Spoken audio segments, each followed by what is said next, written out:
No news only views.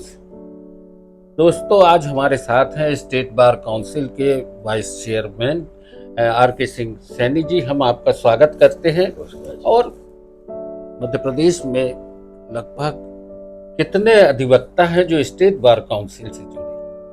देखिए, पिछली हमारी मीटिंग हुई थी इनरोलमेंट की 18/5 को, तो उस समय तक 1,47,000 एडवोकेट्स इनरोल हो चुके थे बार काउंसिल की। यानी लगभग 1 लाख 1.5 लाख वकील, 1.5 लाख के आसपास 1.5 लाख अधिवक्ता इस मध्य प्रदेश में यहाँ पर आपके इधर इनरोल्ड है बार काउंसिल में। इनरोल्ड है। अब मुद्दा आता है कि इतने वकील हैं, इनकी अपनी कुछ इनके लिए सुविधाएं होंगी। स्टेट बार काउंसिल इन अधिवक्ताओं के लिए क्या सुविधाएं उपलब्ध कराता है? देखिए, जहां तक मेडिकल की बात है, मेडिकल में जो गंभीर बीमारी होती है, उसे 5 बीमारी है, लग जाए, हार्ट का हो जाए, तो उसके लिए 1 लाख से लेकर 5 लाख तक स्टेट बार काउंसिल मुहैया कराती।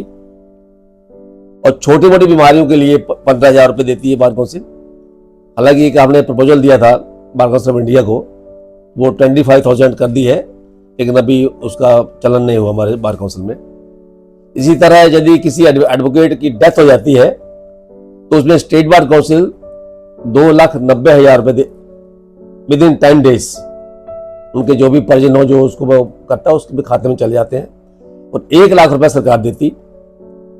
यहां मैं ये बताना चाहूंगा कि दिसंबर 2018 में जहां माननीय शिवराज सिंह चौहान साहब मुख्यमंत्री थे, तुम्हारी एक मीटिंग हुई थी भोपाल में उनके सामने।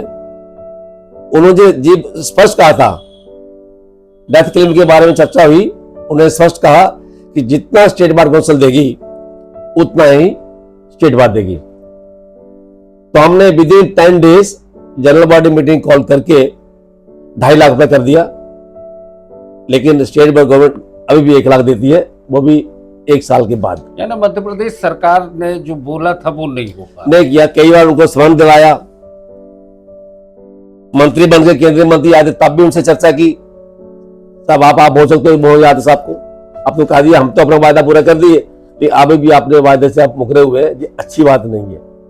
इसके अलावा 1 जुलाई 2024 को मैं हमारे चेयरमैन श्री गुप्ता जी, बी ए चौधरी साहब, मेरे मेंबर बार काउंसिल के भोपाल से, और व्यास जी, 6:30 बजे का टाइम दिया था मुख्यमंत्री महोदय ने। बहुत अच्छे व्यक्ति हैं, एडवोकेट भी हैं, तभी चर्चा हुई उनके पास, क्योंकि स्टेट बार काउंसिल का वर्तमान जो ऑफिस है उसको हाई कोर्ट ले लेगा कुछ दिनों बाद।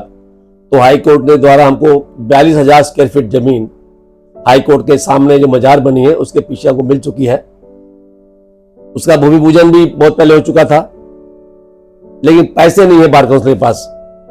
इस बार चर्चा करने हम लोग गए थे तो उन्होंने कहा भी 35 करोड़ रुपए तक हम दे सकते हैं, देखेंगे इसके लिए, आप विचार करेंगे। लेकिन ना तो वो पैसा आया और ना ही हमारा भी वहां बार काउंसिल की बिल्डिंग बन रही है। जमीन तो है कि नहीं? जमीन हमको दे दी है, वो हमारे नाम पे भी होगी बार काउंसिल के। उसमें 380 चैम्बर भी बनने हैं, कुछ दुकानें बनेंगी, बार काउंसिल का ऑफिस बनेगा, 7-8 रेस्ट रूम बनेंगे वकीलों को रहने के लिए, और भी बहुत सी बातें उसमें हमारे इसमें रूल्स में लिखी हुई हैं जो कि वहां करना अपन को। सैनी जी, एक और बात आती है कि अधिवक्ताओं में महिला अधिवक्ता भी है। महिला अधिवक्ताओं के लिए खासकर स्टेट बार काउंसिल क्या मदद करती है? जो मदद तो महिला हो या पुरुष हो, जो जहां तक फाइनेंशियल की बात आती है, मेडिकल की बात आती है, डेथ की है, तो वो सबके लिए सेम है। कि वर्तमान में मेरे ख्याल से 30 से 35,000 महिला अधिवक्ता है पूरे मध्य प्रदेश में जो वकालत कर रही हैं। पूर्व में या माननीय सुषमा स्वराज मंत्री थी, तब मैं उनसे 10 लाख रुपए लेके आया था, उसमें मैं प्रेसिडेंट था डिस्ट्रिक्ट कोर्ट का, और मैंने बहुत बड़ा एक बारूम बनाया था महिला अधिवक्ताओं के लिए, जो कि अभी वर्तमान में उसको वहां से हटा दिया गया है, तो नया हाईकोर्ट बन रहा है पुराने डिस्ट्रिक्ट कोर्ट में। वो थोड़ा हमको पैसा से है भी, पैसा लेके आया तो उसका भी आपने निश्चित। महिला अधिवक्ताओं के लिए एक बार रूम बनाने की एक योजना थी आपकी, वो अभी नहीं हो। हमने बना भी दिया था, लेकिन पुरानी कोर्ट में बनाना डिस्ट्रिक्ट कोर्ट में, अब वहां क्योंकि पूरा डिसमेंटल कर दिया है और पूरे पुराने डिस्ट्रिक्ट कोर्ट को तोड़ के वहां हाई कोर्ट बन रहा है। अभी 3-4 मंजिलें बन चुकी है हाई कोर्ट की, 7 मंजिला बनना है वो। तो अभी वर्तमान में जो डिस्ट्रिक्ट कोर्ट है मेरे ख्याल में मध्य प्रदेश में किसी भी डिस्ट्रिक्ट कोर्ट में या डिस्ट्रिक्ट या तहसील लेवल पे महिलाओं का अधिवक्ताओं के लिए अलग से कोई बार रूम नहीं है। स्टेट बार काउंसिल में अधिवक्ताओं की भी बहुत सी शिकायतें आती हैं, अधिवक्ताओं के आचरण को लेके भी आती है। तो अभी कितनी ऐसी शिकायतें हैं जिन पे कि निराकरण होना है या उन पे बहुत सख्त निर्णय लिए गए? देखिए, ये बात सही है कि बहुत से अधिवक्ताओं की शिकायतें आती हैं और कुछ शिकायतें झूठी भी पाई जाती हैं। उसका एक प्रोसीजर है। पहले कंप्लेन दायर की जाती है, फिर वो जाती है जनरल बॉडी में। जनरल बॉडी में 25 मेंबर हैं, लगभग 300 से 400 शिकायतें आती हैं जनरल बॉडी में। हर मेंबर उसको देखता है कि ये जनरल बॉडी में इसको खत्म करना है या इसको डीसी में भेजना है, डीसी में कमेटी भेजना है। और यदि वो देखा कि ये डीसी में लाके चल लेंगे तो उसको वहां खारिज कर देते हैं। ये देखा ये बड़ा खराब मुकदमा है, वकील साहब को सजा मिलनी चाहिए या इसका विचार करना चाहिए, तो वो डीसी पर रेफर कर देते हैं। वर्तमान में जबलपुर में 2 डीसी हैं, एक इंदौर में है और एक ग्वालियर में है। हमारे जो डिस्ट्रिक्ट आती है 26-27 डिस्ट्रिक्ट आती है जबलपुर की, तो वो पूरे मुकदमे हमारे पास आते हैं स्टेट बार काउंसिल में। और बाकी जो है इंदौर का इंदौर चला जाता है और ग्वालियर का ग्वालियर में चला जाता है। अभी एक और मुद्दा आता है, निश्चित है आप भी अधिवक्ता के तौर पे आप भी देखते होंगे, न्यायालयों में जिस तरीके से प्रकरण लंबित है, अधिवक्ताओं की समस्या होती है कि वो जाके खड़े भी हों पर तारीख पे तारीख चलती रहती, न्याय प्रक्रिया उतनी सरल नहीं है। देखिए, मैं कई बार पहले ही बोल चुका हूँ और अपने कई जजों को बोल चुका हूँ कि जो हाई कोर्ट में पेंडिंग पड़े हैं वर्तमान में केसेस, उसके लिए पूरी तरह से लोअर जुडिशरी जिम्मेदार है। क्या होता है, जो केस जेएमएफसी देखना चाहिए, रजिस्टर देखना चाहिए, वो नेता बड़ा टालता है। कुछ जज तो ऐसे हैं जो अपनी नौकरी बचाने में लगे रहते हैं, एक दिन नौकरी चले जाए वो धीरे से उसको खारिज कर देते हैं, फिर सेशन कोर्ट जाना पड़ता है। तो सेशन कोर्ट के जो केसेज होते हैं, जैसे वर्तमान में देखिए 376 केस बहुत हो रहे हैं, ये जानते हुए कि लेडी की कंसेंट है उसके बावजूद भी बेल खारिज कर देते हैं, तो हाईकोर्ट जाना पड़ता है। वर्तमान में 4 कोर्टें हाई कोर्ट की बेल मैटर देख रही हैं। यदि इतनी बेल मैटर हाई कोर्ट में ना जाए लोअर कोर्ट में, क्योंकि जो सेशन कोर्ट को पावर है बेल की, वही हाई कोर्ट को पावर है। ये हमारी समझ में नहीं आता कि सेशन कोर्ट को क्यों नहीं इतने वो दिए जाते कि इतना डर क्यों होता है उनको कि वहां क्यों उसका निपटारा होता है। यानी निचली अदालत यदि फैसले कर दी तो हाई कोर्ट पर इतना बोझ न बढ़े। बिल्कुल नहीं बढ़ेगा।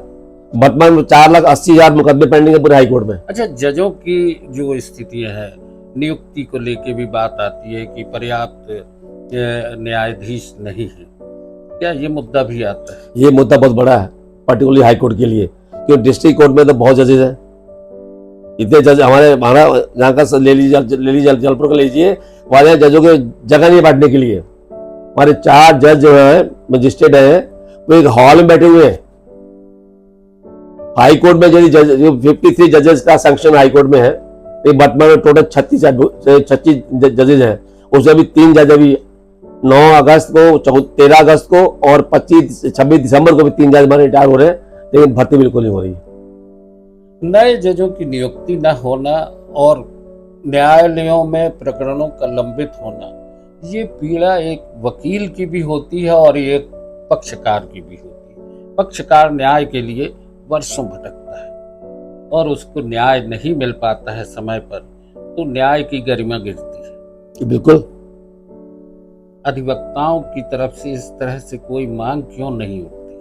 देखिए, इसमें जो उस करना है जजों करना है।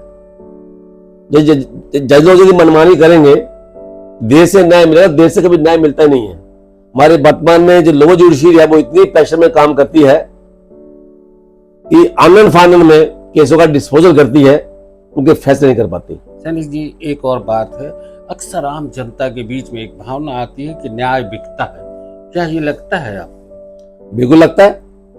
ताजा उदाहरण है सुप्रीम कोर्ट का, यहाँ 800 करोड़ रुपया जला दिया, पैसा आया कहां से? ये तो जो दिख गया, जो दिखा है, इसके अंदर और भी बहुत से हैं।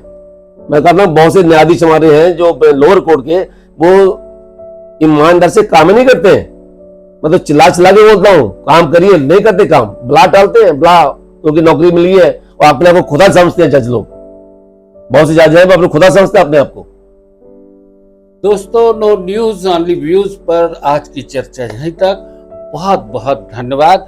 और आपने जो जिस बेबाकी से बात की है, निश्चित तौर पर इस देश के एक आम नागरिक की पीड़ा है, और आपने वो बात कही एक अधिवक्ता के तौर पर कि न्याय सबके लिए है, पर अगर न्याय में विलंब होता है तो न्याय नहीं मिल पाता।